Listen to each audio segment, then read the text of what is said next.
very good day to you all. I am Dr. Larry T. Crudup, the pastor of Mount Moriah Baptist Church of Spartanburg, South Carolina. And I want to welcome you to our Community Conversations series. This series endeavors to provide conversations that inform, inspire, and empower you for success. During this series, we will cover an array of topics. This month, we will converse with my wonderful wife, Jacqueline Crudup, as she talks with us about effective communication. I don't know about you, but I know that my communication with my family, friends, co-workers, and yes, even the people that get under my skin can be improved.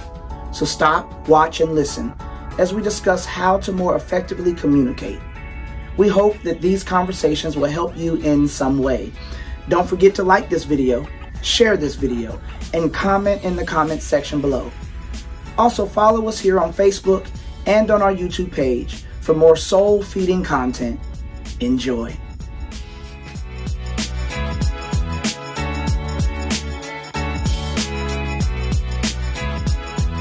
Please introduce yourself to the community. Hi, my name is Jacqueline Crudup. I have been a teacher for going on 11 years, I think. And I just absolutely adore children. I adore working with them and their families, making connections, and in particular having great communication, because whenever we do that, we tend to grow closer as a community. So I look forward to serving this community, and I'm just excited to be here. Okay, well, thank you so much for that introduction and sharing with us how much you love children and educating them and helping them and their families. So the power of communication, it's worth fighting for. Children and children, advocating for your children's communication. The power of communication, it's worth fighting for. Children and children, advocating for your children's communicational health. My first question for you is, why is communication worth fighting for between children? So, as I explained in the first episode, children come ready to go on the job training. And so in the first 3 years, they are picking up and collecting everything that we've been saying around them, doing around them. And what happens as a teacher, they come to school and they just try it out. And so you just see kids doing all different types of things. Mm-hmm. Some kids looking at them like, why are they doing that? Or they get to bring that for lunch, or she gets to wear that. So we want to make sure that whenever we are communicating with our kids, it's something of substance and something that will pour into another child's life whenever our child is around other children. So for example, like I said, I have been trained in conscious discipline for about 9 years. And, you know, that's really where kids are able to express how they're feeling. I didn't like it when you did this. Can you do this instead? So letting them know what they didn't like, letting them know what they need, how they want to be treated, right? And so those things are so important. So being able to walk kids through that in the classroom, just seeing its power, seeing it work. I could be doing a lesson, and two kids who had a problem after they leave the safe space because they went from that agitated, irritated red brain of fight, flight, or shut down. They've moved to the emotional state, or they moved to the green state. They'll come over to the person who might be listening to my lesson, and they'll say, can you come with me to the time machine? The time machine is what we call, in conscious discipline, pretty much the place where they solve the problems, a visual for them to walk through the stuff. And so I could still be teaching a lesson. They have not interrupted the lesson. They go outside on the time machine and they do the time machine, ends with a hug or a handshake, and they come back in, they sit down, and they get their lesson done. So seeing that, and then going to a classroom where kids who are perfectly able to talk and express themselves are able to, not saying that they have the tools to, but they are able to developmentally, just grabbing stuff and screaming and grabbing, right? And so knowing, okay, I know that my child is capable of solving a problem, but this has happened, right? You go from children who are expressing, this is what I didn't like, can we try this next time, or next time please don't do this, to, that's mine, no, let it go, let it go. So that's the importance. That's why it's worth fighting for, because again, these children will be, not affecting, well, they will be affecting other people around them. So, I mean, it's just like you want other people to feel your vibes, your good energy. It's the same thing. You don't want your negative energy to be spilling off of. So if we can have children tune into the power that they have over their mental state, over their emotional state, and showing that they can be problem solvers and get the job done, that's what we're aiming for. So it's very important to fight for that. Okay. Well, listen, I'm going to say this. I do not have any children, but I'm sure my husband would like a time machine in our house so that he can put me in it to go solve some problems. Okay. So how does a child's village influence his or her view of and value for communication? Ms. Boozer found that. Oh, sorry. Okay. That's okay, and I'm sorry. I do apologize. Okay. How does a child's village influence his or her view of and value for communication? So again, when it comes to verbal and nonverbal communication, they're seeing it all the time. You know, you're going to have those family members who don't really care what the kids say. They're like, I am who I am, right? But they are watching how we communicate with them. How are we, once they come in the room, are we doing, oh Lord, here come Esther, here she come with her problem and her second, fourth, fifth, sixth boyfriend, right? If they're seeing all that, they are understanding what communication is, verbal, nonverbal. Whenever somebody comes in that doesn't fit society's mold, we make fun of them, we talk about them, we exclude them, right? Instead of, here comes Miss Esther walking in. Hey, how's it going? Oh, child, beep, beep, beep. Oh, that's cool. Okay, then. Well, it's really good seeing you. I have to go and run and do something. You have a great day, right? But when you leave, you don't turn and say, oh, child, right? Because your child's seeing that too. So again, just making up in your mind that this person is just as valuable as I am. They may be different from I am. They may be different than I am. However, they still deserve respect. They still deserve to be seen as a person, and they still deserve grace. So as we show these things to our kids, they are picking that up and they are saying that this is important. Whatever it is that we're showing them, that's important, an important piece of my communication skills. Okay, that value and that grace. Okay. What are some things families can do to help facilitate healthy communication between their children?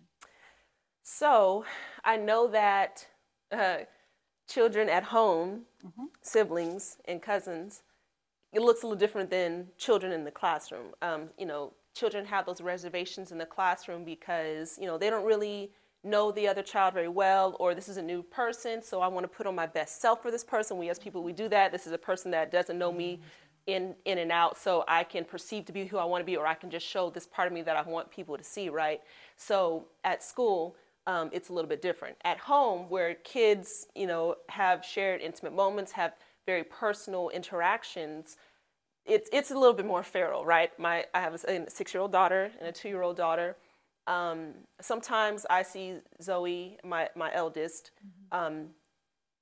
doing some of the things that I did with her. So again, that CD, the things that she keeps hearing and seeing over and over, that keeps playing over and over. She'll do something called narrating. That's a part of conscious discipline where whenever they're little, you start to build up their communication skills by talking about what they're doing. Oh, you see a ball. What are you doing with it? You're picking it up. Oh, you picked it up with both hands. Good for you. What are you doing with it now? You threw it by yourself. You did that, right? So narrating what's happening. I've seen my eldest do that with my youngest, Zuri. Zuri, you got in the bath by yourself. You took off your own diaper. Good for you, right? And so, Zuri lighting up and hearing that, that's going to be a CD that she's hearing from mom and dad and sister, right? So she's going to start valuing that communication. But I've also seen them, that second one is different, y'all. Hit different. She's physical, very physical with her older sister. She likes to hit her, hit her and poke her and stuff like that. And, Zoe, she doesn't hit back, but, she gets her little revenge on her, right? So she'll see something that Zuri's playing with, and she'll tempt her with another toy, and then she'll grab real quick, and she's playing with it, and she's screaming and crying, and Zoe's like, I don't care, I got what I wanted, right? I outsmarted you, right? Because she's older. So being able to intervene and be like, okay, I noticed that this is what happened, and that was frustrating for you that your sister did that. Instead, this is what we're going to do, or this is why your sister's doing this, or because you're older and she's younger, she doesn't quite understand this yet developmentally because she's not there emotionally or developmentally, and you are. So breaking it down to her instead of give it to her, but why? Because I said so. Oh, do you want a whooping? Okay, then give it to her, right? Instead of going there with him, because again, that's going to get on that CD. That's going to get on the CD, right? I'm going to force what I want on somebody, and I don't have to give them an explanation because they just need to do what I say, right? I forgot the question. Can you say it again? Yes. What are some things families can do to help facilitate healthy communication between children? And then again, also just modeling, practicing and giving them space to try it. So even if they've done it 50, 60 times that, over a span of 3 months that you told them not to do something, that means they're not developmentally ready for that skill yet, or they just need more practice. They need more practice. And that doesn't mean that they get off scot-free, because sometimes they're going to do it because they're upset and they know exactly what they're doing. That doesn't mean it doesn't come with consequences, right? God, he doesn't spare the rod on us, right? We have consequences. That doesn't mean he doesn't love us. Right. But we still have our consequences. However, he's still patient with us. He still loves us, and he still lets us know that, right? So whenever we said what we said in the parking lot about the person who cut us off, he didn't come down from heaven to say, okay, you're out of there. Get out the sandbox. You're coming with me, right? He gives us multiple chances. So we want to do the same thing for our children. We want to facilitate that by showing them this is how you can deal with this with your brother. You can do incentives, like, okay, every time that you, today I want you to see if you can give your brother 4 compliments today. Or, Zoe, your sister's having a real hard time with this. Today, will you try and play blocks with her? And sometimes Zoe will just take stuff from her. And I said, well, Zoe, why don't you ask her instead, can I play with you, Zuri? Wow. And it just completely changes it, because it gave Zuri a chance to be a part of the conversation, right? So there's a communication there. Even though there's the age difference, she's still talking to her as if you're a human, you deserve respect. So therefore, I'm going to ask you instead of taking from you, because I'm bigger and I'm older. So again, allowing those opportunities to happen. I like that, because just like with Christ allows us to make choices, what you're talking about is allowing the children to make choices. When you're saying that Zoe asked Zuri, may I play with it, instead of taking it from her. So then she was able to say, sure, sis, go ahead. Or, okay, go ahead. Let's play with this together. That is great information. Now, at this time, do you have anything else you would like to share with the community? Yes, I would like to just pick out some scriptures that I feel could help speak towards that from a Christian perspective. Okay. So I have Matthew 18:15 through 16. If your brother sins against you, go and tell him his fault between you and him alone. If he listens to you, you have gained your brother. But if he does not listen, take 1 or 2 others along with you, that every charge may be established by the evidence of 2 or 3 witnesses. So with this, for me, this is modeling talk to your brother and sister. So instead of, Mom, she did this. Did you talk to her about it? No? Okay. Well, let's go back and I want you to go and try this. That's when you can give them something to model with, an example of what they can say.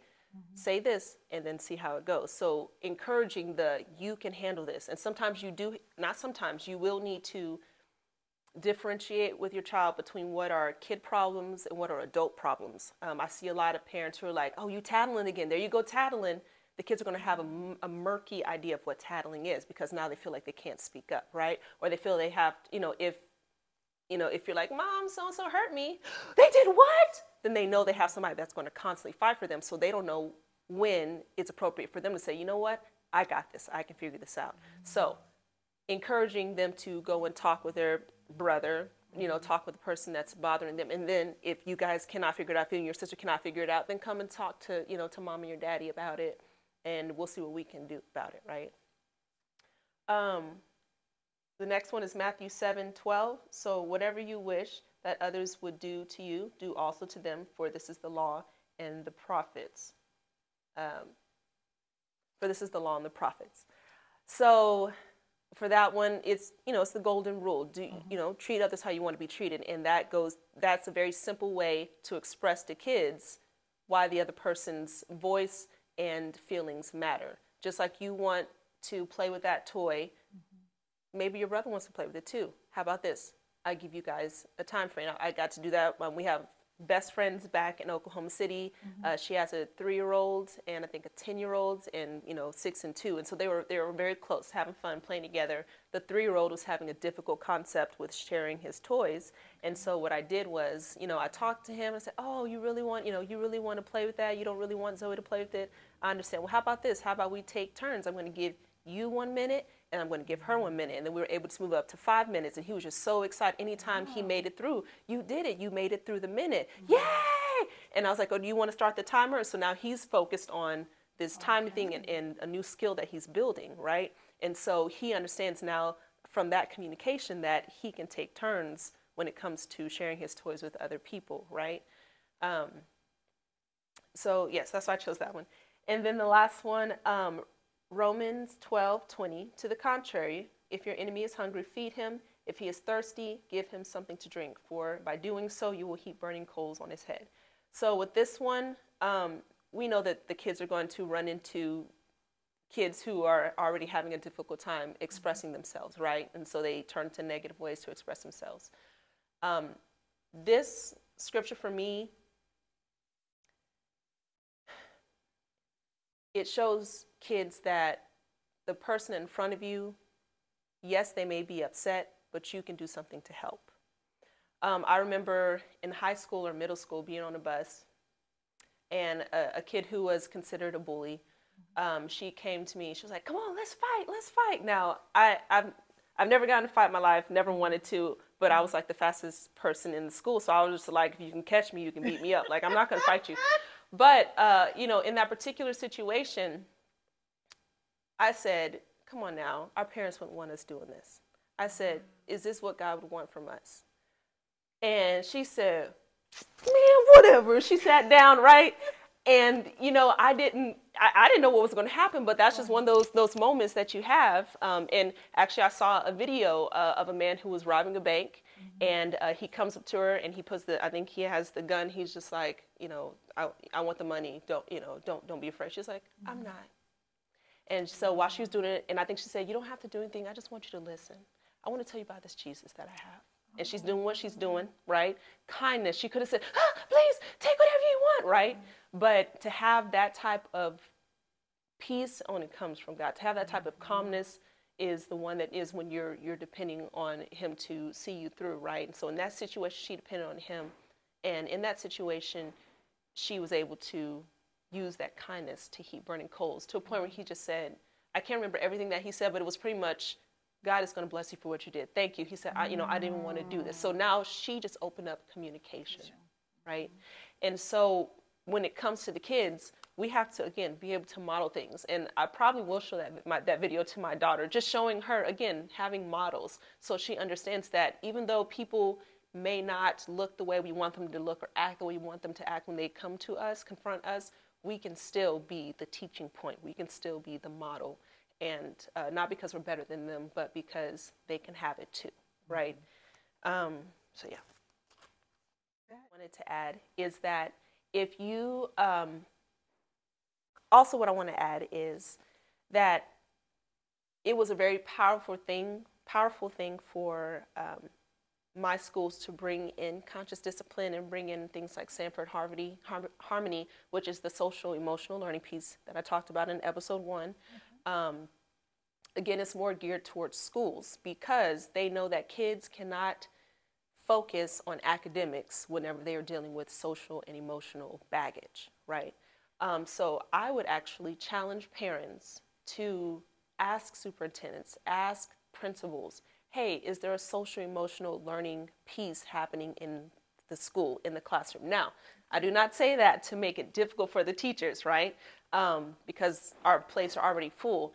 But more so, what is being implemented when it comes to my child in the education setting, when it comes to the baggage that they take? Because there's some things that we cannot control that our kids are going through. If they lose a loved one, and they're just, they're showing out, right? To the teacher, they're showing out, or to, and they're suspended, and then just an avalanche of just bad choices, right? We need to know that things are happening in the school systems to help these babies through their emotional issues, that there is communication happening between the kids and unbiased communication happening with the adults, because adults need to be trained. Some people think that anybody can teach. If you got your own baggage coming in, you haven't even dealt with your own stuff, at some point it's going to rain on those kids, because they are children. They have the vulnerability, they have the trustworthiness, and they don't have the verbiage to express what they're feeling and how they're thinking. And so kids are an easy target. And so if teachers are not met with how to deal with their own stuff, because that's what we had to do in that 5-day training. We had to use that stuff on ourselves first and deal with our own stuff and realize, okay, whenever I am dealing with something, I'm trying to solve stuff in a red mind state, a mindset, and I'm not at liberty to do that.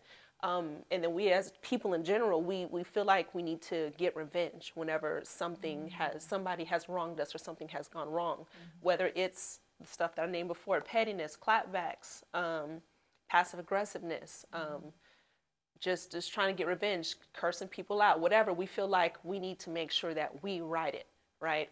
That we have the power present. And granted, kids do want power. That doesn't mean they want yours. You do have to give them some, because they are growing, and we all need that piece of power. Sometimes we need to thrive on that power in order to do what we need to do. But if we're constantly cutting kids down at the ankles because they said something that triggered us and we didn't deal with our trauma, and we're just spewing it out at them and we're cutting them down, we're doing them a disservice. And we want them to learn from us. We want them to take this test after I just embarrassed them in front of the whole class. After I just took away something that was maybe something that their great-grandparent gave them right before they died. They had a really strong connection.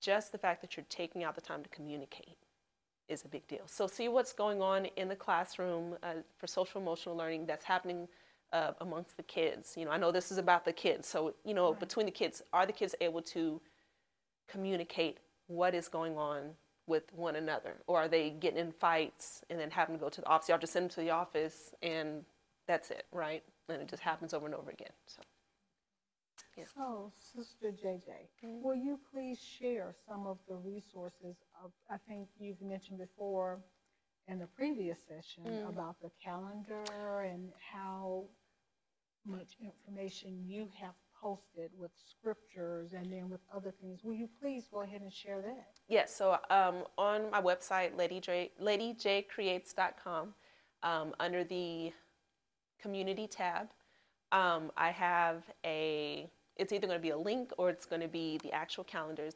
but I have a resource where there's 2 calendars, one that has a scripture for each day of June, in the month of June, that deals with communication, and then I have a second calendar for the month of June that has QR codes linked to various resources, whether it's people, content creators with like-minded ideas.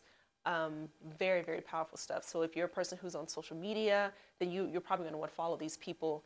And I have them color-coded based on the type of thing they are. So like the black QR codes is Facebook, the pink ones are Instagram, the red ones are YouTube. And then I just have the green ones, which are websites, to resources nationally, locally, and then also conscious discipline. If you're curious about what that is, they're the blue QR codes. Very powerful stuff. If I could, I'd give that training to churches. I give that training to police officers. I give that training to every school I could get my hands on. It's great stuff. Of course, you have to pick and choose based on your community, but it's amazing stuff. So I hope you get a chance to check it out. Thank you, and I would like to check it out for myself as well. Good. So we want to thank you very much for sharing all of this information with us again today.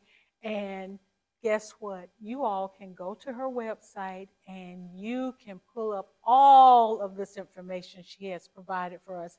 And thank you for joining us again for Community Conversations.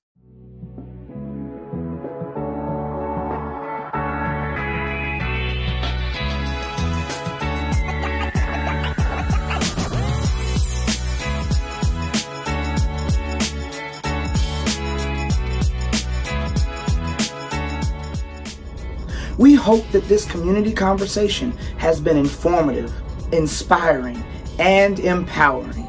If it has, we ask that you please like, share, and comment on this video. We also invite you to like and follow our Facebook and YouTube channels for more soul-feeding content. We'll see you next time for our community conversation.